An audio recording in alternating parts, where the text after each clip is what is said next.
Deputy Speaker, I want Australia to be the best place in the world to start and grow a business, and we can be.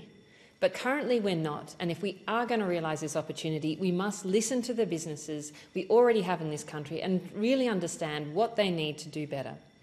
Because if you talk to the businesses, as I have recently in Wentworth, they talk to me and they talk about what makes them successful, because we've got a lot of great businesses that are doing well, and they say, look, to survive even, or to thrive, I need to focus on my customers, I need to focus on my suppliers, and I need to work with my team. And what they say to me constantly is that government needs to get out of the way or make it easy for me to do my job. And that's really what this parliament needs to do much, much better on, because frankly, businesses are having a hard time right now. Small businesses are having a disproportionately hard time right now, and we in this parliament are not doing enough to support them. We can see that in the data. We see that the number of insolvencies in Australia is higher than ever before, and of those that survived, we still see that almost half of small businesses are considering closing in the next 12 months. But we also see that in who is going into business, because we see that now that small businesses are only 30% of the economy, when back in 2006 they were 40% of the economy. And we see that the proportion of young people under 30 operating a small or family business has halved since 1976, and fewer people are seeing small businesses as a pathway for them for their careers.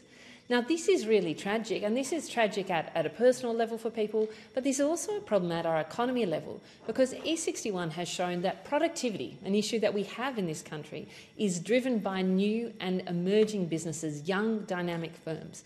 But if young people aren't starting these firms, aren't going into businesses, then we won't have those drivers of productivity which helps the entire economy. We need to be fostering these businesses.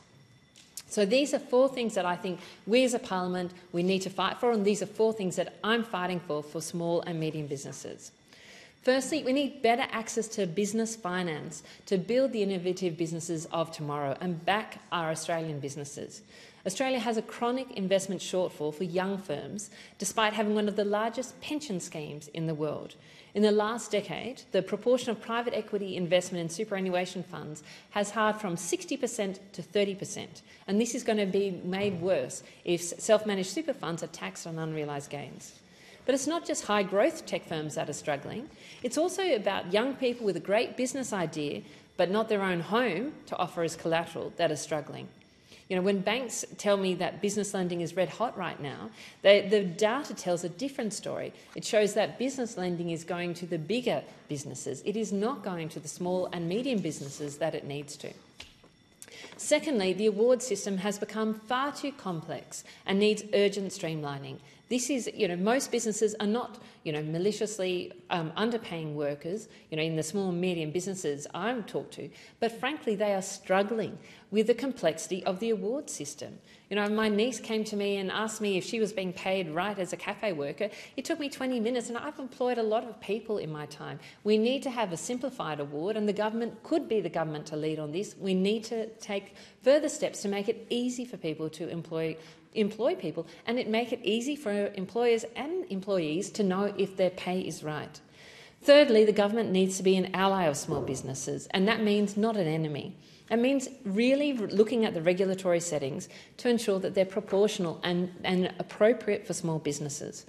Government could also better use its own procurement practices to make sure that it doesn't procure from big businesses who aren't paying small businesses on time, as well as opening procurement more up to small businesses who are trying to get a leg into government procurement, but it's a very complex system.